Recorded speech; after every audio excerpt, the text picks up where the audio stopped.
May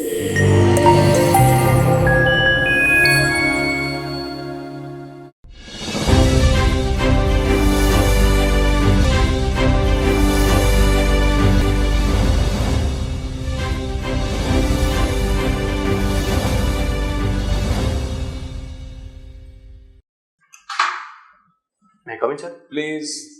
Good evening, sir. Good evening. બેસો. Thank you, sir. કહો તમારા વિશે. સર મેં મારું ગ્રેજ્યુએશન 2020-21માં અમદાવાદ એલડી કોલેજ ઓફ એન્જિનિયરિંગમાં મિકેનિકલ બ્રાન્ચમાં કમ્પ્લીટ કર્યું છે. એ પછીથી હું અમદાવાદ સ્પીપા ખાતે યુપીએસસીની તૈયારી કરું છું, સર. મને એ દરમિયાન 2 યુપીએસસી મેન્સ લખવાનો અને તાજેતરમાં એક ઇન્ટરવ્યૂ આપવાનો મોકો મળ્યો છે, સર. અને સર મને ફુરસતના સમયમાં હિસ્ટોરિકલ વેબ સિરીઝ જોવી અને કબડ્ડીને ફોલો કરવું ગમે છે. પણ મેઇન્સ ને ઓરલ સુધી પહોંચ્યા પછી તમે જીપીએસસી માં કેમ પડી ગયા? સર એ મેઇન્સનું ઇન્ટરવ્યુનું રિઝલ્ટ પેન્ડિંગ છે હજુ. અને સિવિલ સર્વિસમાં સર એક આપણે કહી શકાય કે કોમ્પિટિશન છે, તો આપણે એક ઓવર કોન્ફિડન્ટ ના રહી શકીએ. તો આપણને જે જગ્યાએ સારી તક મળતી હોય એટલે ઇન્ટરવ્યુ આપવાનું રિઝલ્ટ પેન્ડિંગ છે. સર. ક્યારે આવે એમ છે? એપ્રિલમાં છે. એપ્રિલમાં આવશે. મેઇન્સમાં કયો વિષય હતો? સર મારે ગુજરાતી સાહિત્ય વિષય હતો. કેટલી વાર મેઇન્સ લખી? સર 2 વાર લખી. બંને વખતે આ જ વિષય હતો? હા સર. તો તમારી માસ્ટરી આવી ગઈ હશે? હા સર. બેઝિક જ્ઞાન છે સર. મને યાદ ક્યાં છે? તમે તો હજી હમણાં જ આપી છે ને બંને. જ્ઞાન છે, મતલબ સર નોલેજ છે સર. બરાબર. સુરેશ જોશી વિશે કંઈક કહો. સર સુરેશ જોશી આપણા આધુનિક ગુજરાતી સાહિત્યના એક મહાન સાહિત્યકાર છે. અમને એમના ટાઈમથી જ ગુજરાતી સાહિત્ય એક નવો વળાંક લીધો, કે જે એબ્સ્ટ્રેક્ટ સાહિત્ય આપણે કહીએ, આધુનિક વળાંક વિષયોમાં રજૂઆતની દ્રષ્ટિએ એમના નિબંધો ખાસ ફેમસ રહ્યા છે. જેમ કે જનાનની એક પણ કૃતિનું નામ આપો. જનાંતિકે કરીને એમને એક નિબંધ કૃતિ લખેલી છે. અને બીજું સર એ થોડા અનકન્વેન્શનલ રાઇટર કહી શકાય, કે એમના નિબંધની કોઈ ફિક્સ સાઇઝ નહીં હોતી. તેઓ 5 લીટીથી લઈ અને 5 પેજ સુધીના નિબંધ એમણે લખેલા છે. તમે આ દરમિયાન એક પણ સાહિત્યની કૃતિ આખી વાંચી હોય, રસ પડી ગયો હોય એવી કોઈ ખરી? આ 2-3 વર્ષ જ્યારે મેઇન્સની તૈયારી કરી અને તમે મુખ્ય વિષય રાખ્યો, તો જસ્ટ મજા આવી ગઈ, તો આ તમારે વાંચી જ લેવી છે. એ દરમિયાન તમે રજીસ્ટ ના કરી શક્યા અને કોઈ કૃતિ વાંચી એવું કોઈ હોય તો કહો. એમાં કનૈયાલાલ મુનશીની કૃતિઓ છે, પાટણની પ્રભુતા, અને એના પછી જે આખી એક નોવેલ સિરીઝ છે જય સોમનાથ. તમે કઈ વાંચી? પાટણની પ્રભુતા મેં વાંચી દીધી. અચ્છા, એક જ વાંચેલી છે? સારી વાંચેલી છે, બટ શરૂઆત ત્યાંથી. એમની આત્મકથાના 3 વોલ્યુમ છે, એના ટાઇટલ કહો મુનશીના. સર એમના વિશે મને જ્ઞાન છે, પણ નામ સર હું અત્યારે એના રિકોલ નથી કરી શકતો. નથી કરી શકતા. એબ્સર્ડ લખનારા કોઈ ખરા ગુજરાતી સાહિત્યમાં? Yes sir. ખાસ કરીને 50ના દાયકા પછી શરૂઆત થઈ એબ્સર્ડની. હાલમાં સર એક સિતાંશુ યશચંદ્રનું નામ યાદ કરી શકું છું. એમણે ઘણા જે નાટકો લખ્યા છે એ એબ્સર્ડ કેટેગરીમાં આવે છે. લાભશંકર ઠાકર. યસ, લાભશંકર ઠાકર. શું જાણો? એમણે સર રે મઠ સાથે તેઓ સંકળાયેલા હતા, અને પીવરી નામનો એક સંગ્રહ એમનો યાદ કરી શકું છું, એ પણ એબ્સર્ડ કૃતિ સાથે સંકળાયેલા હતા. અચ્છા, હવે સાહિત્યનો અભ્યાસ તમને વહીવટમાં કેવી રીતે ઉપયોગી થાય? સર સાહિત્ય એક ડાયવર્સ પર્સ્પેક્ટિવ સાથે ઇન્ટ્રોડક્શન કરાવે વ્યક્તિનું. જે સંસ્કૃતિ મેં જોઈ નથી, જે લોકોને મળ્યું નથી, એ સાહિત્યના માધ્યમથી હું જાણી શકું. તો એમના પ્રત્યેનું એક જે સંવેદનશીલ એમનું કલ્ચર સમજવાની જે કૃતિ છે, એ સાહિત્ય મને સારી રીતે સમજાવી શકે, જે એડમિનિસ્ટ્રેશન માટે ખૂબ જ જરૂરી છે. તમને એવું લાગે છે, એવું કહેવાય છે ઘણી વખત કે બ્યુરોક્રેસી ઇઝ ઇનસેન્સિટિવ? સર અમુક પ્રસંગો એવા બન્યા હોય છે જેને કારણે એક છાપ બનેલી હોય છે કે બ્યુરોક્રેસી ઇનસેન્સિટિવ છે. તો એમાં તમને શું ચેન્જીસ કેવી રીતે લાવી શકો? તમે દાખલા તરીકે ક્લાસ 1 અધિકારી છો, તમારા નીચે ઘણા બધા કર્મચારીઓ છે, એને સેન્સિટાઇઝ કરવા તમે શું કરો? સૌથી પહેલા સર જે લોકલ કલ્ચર સાથે એમનો સંપર્ક વધારવો જોઈએ. ઘણીવાર તમે શું કરો? એમને સર લોકલ કલ્ચરનું શું જ્ઞાન આપવું, કે એમના કલ્ચરની કઈ કેવી બાબતો છે કે જે વધારે સેન્સિટિવ છે, જેનાથી એમને માહિતગાર કરાવો કોઈ પણ રીતે, તો તે બાબતોને લઈને લોકોને નુકસાન અથવા એ બાબત પ્રત્યે સેન્સિટિવિટી દાખવે. જેમ કે કોઈ કલ્ચરનો પોશાક હોય અથવા એમનો કોઈ ખોરાક છે, તો એના પ્રત્યે સુઓ મોટો એક્શન બાય કોર્ટ એટલે શું? જ્યારે કોર્ટની અંદર કોઈ કેસ અથવા પિટિશન દાખલ થયેલી ન હોય અને કોર્ટ પોતાની રીતે જ મામલાને પ્રોએક્ટિવલી આગળ લઈ, એને સુઓ મોટો કહેવામાં આવે છે. Okay. Young's modulus of elasticity શું છે? સર તે કોઈ પ્રોડક્ટની સ્ટ્રેસ અને સ્ટ્રેઇન વચ્ચેનો એક રેશિયો છે સર. સ્ટ્રેસ અને સ્ટ્રેન શું હોય છે? જ્યારે કોઈ એરિયા ઉપર પર એરિયા જેટલું ફોર્સ લાગે ડિફોર્મેશન લાવવા માટે સ્ટ્રેસ હોય છે સર, અને કેટલું ડિફોર્મેશન આવ્યું. બરાબર છે. કોઈ આપણે સ્ટ્રક્ચરલ ઇન્ટિગ્રિટી કોઈ આપણે બિલ્ડિંગની કે કોઈ મટીરિયલની જોવી હોય તો તમે યંગ મોડ્યુલસ કેવો પ્રિફર કરશો? ઇન ધ સેન્સ સર, કોઈ ક્વેશ્ચન મને ઠીકથી સમજ્યું નહીં સર. યંગ મોડ્યુલસ હાઈ હોવું જોઈએ કે લો હોવું જોઈએ સર એ બાબતનું મને સ્ટ્રક્ચરલ ઇન્ટિગ્રિટી માટે? છેદ નાનો હોવો જોઈએ સર, સ્ટ્રેન વધુ ના થવું જોઈએ. યંગ મોડ્યુલસ સર વધારે હોવું જોઈએ. અત્યારે મને સર એવું લાગે છે, બટ એક્ઝેક્ટ નહીં કહી શકતો. ઓકે, આપણે 1 કે 1.5 વર્ષ પહેલા એક સબમરીન હતી ટાઇટન, એ ટાઇટેનિકના અવશેષો જોવા નથી, ત્યારે એક ટ્રેજડી થઈ હતી, ખબર છે? એમાં 5 બિલિયનની ડેથ થઈ હતી. આ કયો ફિનોમિના હતો? જે દરિયાની અંદર જે પ્રેશર વધારે પ્રેશર એક્ટિવ થાય, શું કહેવાય? કોઈ ટર્મ સર અત્યારે યાદ નથી કરી શકતો. એના ઉપર બહુ ચર્ચા થઈ હતી. યસ સર, એ મને ખ્યાલ છે સર આ બાબતનું. જ્યારે આપણે દરિયા અંદર જઈએ ત્યારે કયો ફોર્સ કામ કરે છે? વિયુઅન્સ વ્યવસ્થિત છે જ, પાસ્કલ્સ અને બધું છે, પણ ત્યાં કહેવામાં આવે છે કે ત્યાં એક્સપ્લોડ નહીં થાય, ઇમ્પ્લોડ થાય. કેમ આવું? કેમ ઇમ્પ્લોડ અને explode? What is difference between implosion and explosion? એમાં સર આ સ્ટડી બહુ સારી છે. અત્યારે સોરી સર, પણ અત્યારે નથી જણાવી શકું. ચલો, તમે કબડ્ડીમાં રસ ધરાવો છો, જેમ આપણે IPL ચાલે છે એવું કોઈ લીગ આપણે કબડ્ડીમાં પણ ચાલે છે? હા સર, પ્રો કબડ્ડી લીગ ચાલુ છે. તો આપણે આ ગુજરાતની કોઈ ટીમ છે? હા સર, ગુજરાત સુપર જાયન્ટ કરીને ટીમ છે. યસ. એ જીત્યું છે આપણે ટુર્નામેન્ટ? હા સર, એક વખત જીત્યા છે સર. અને એક આપણે નેબરિંગ સ્ટેટની પણ કોઈ ટીમ છે? કોની સર? નેબરિંગ સ્ટેટ આપણું ગુજરાતના, એમની એક બીજી ટીમ છે. પુનેરી પલ્ટન મહારાષ્ટ્રની ટીમ છે સર. બરાબર. અને જયપુર પેન્થર એ રાજસ્થાનની ટીમ છે. જયપુર પેન્થર કે Jaipur pink panther? Jaipur pink panther છે. પિંક પેન્થર છે? યસ. ચાલો, એક્યુરેસી અને પ્રિસિઝન, આ બંને વચ્ચે શું તફાવત છે?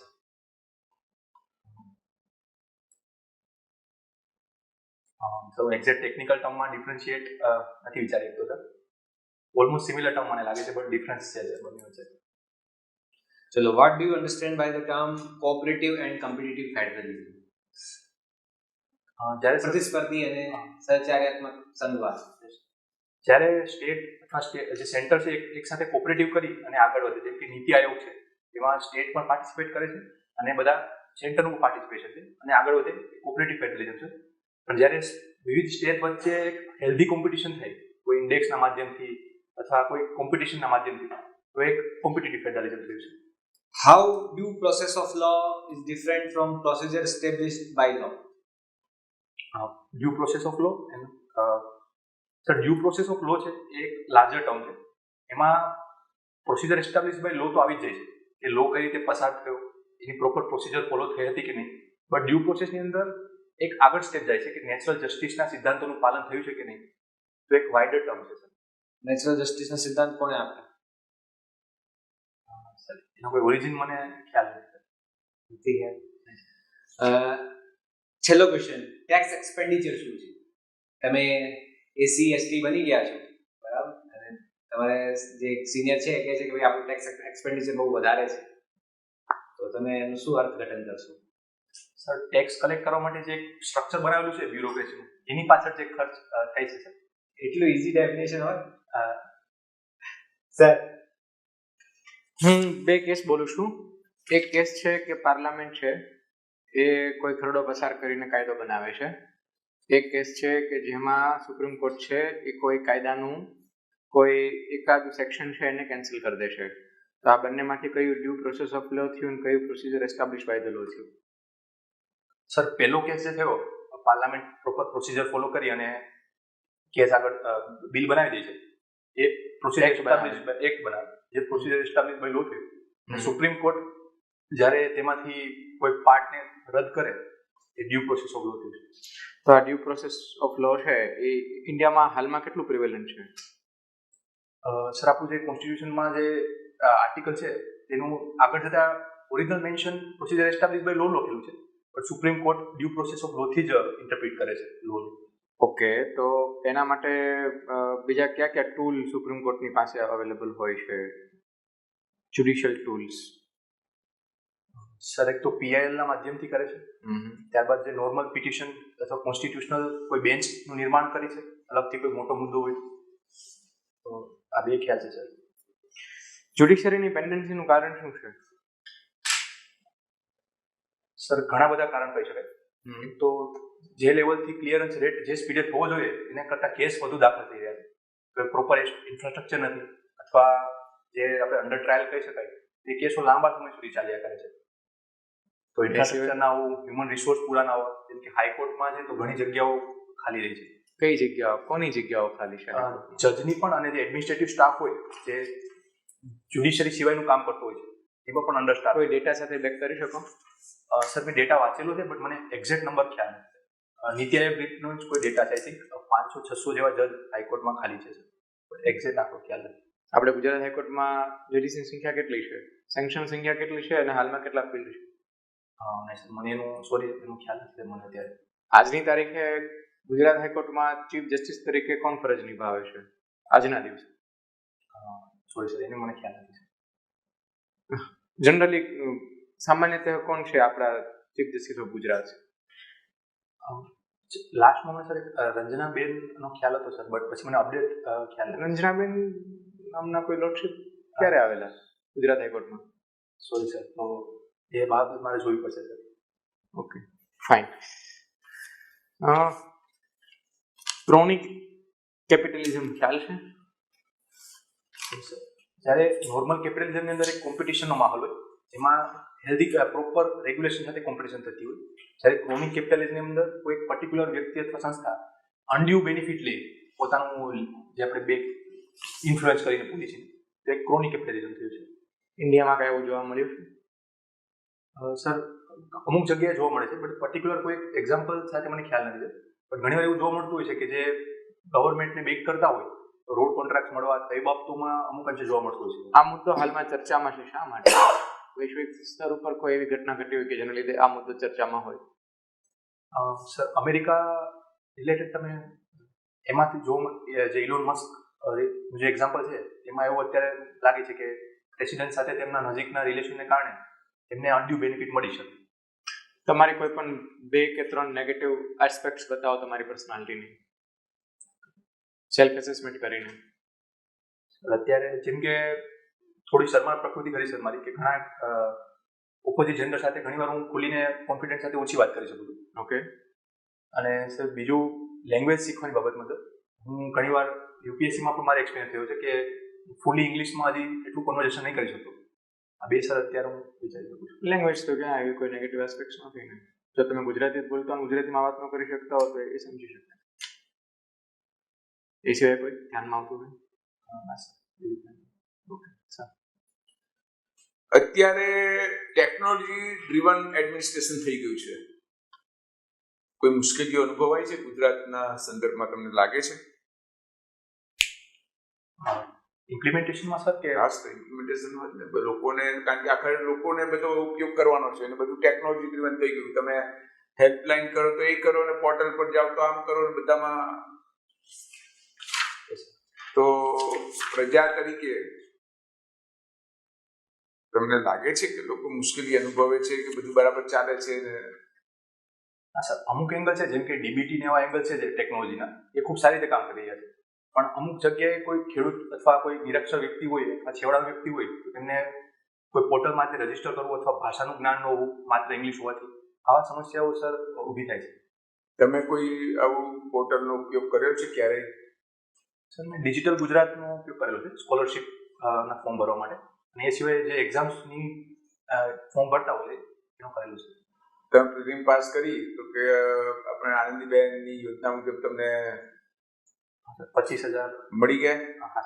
હા, રજૂઆત કરવી પડી કે સહેલાઈથી મળ્યા કે મુશ્કેલી પડી કે સમય કેટલો લાગ્યો? સર 1-1.5 મહિનાની અંદર મળી ગયેલા સર, પ્રિલિમના રિઝલ્ટ પછી.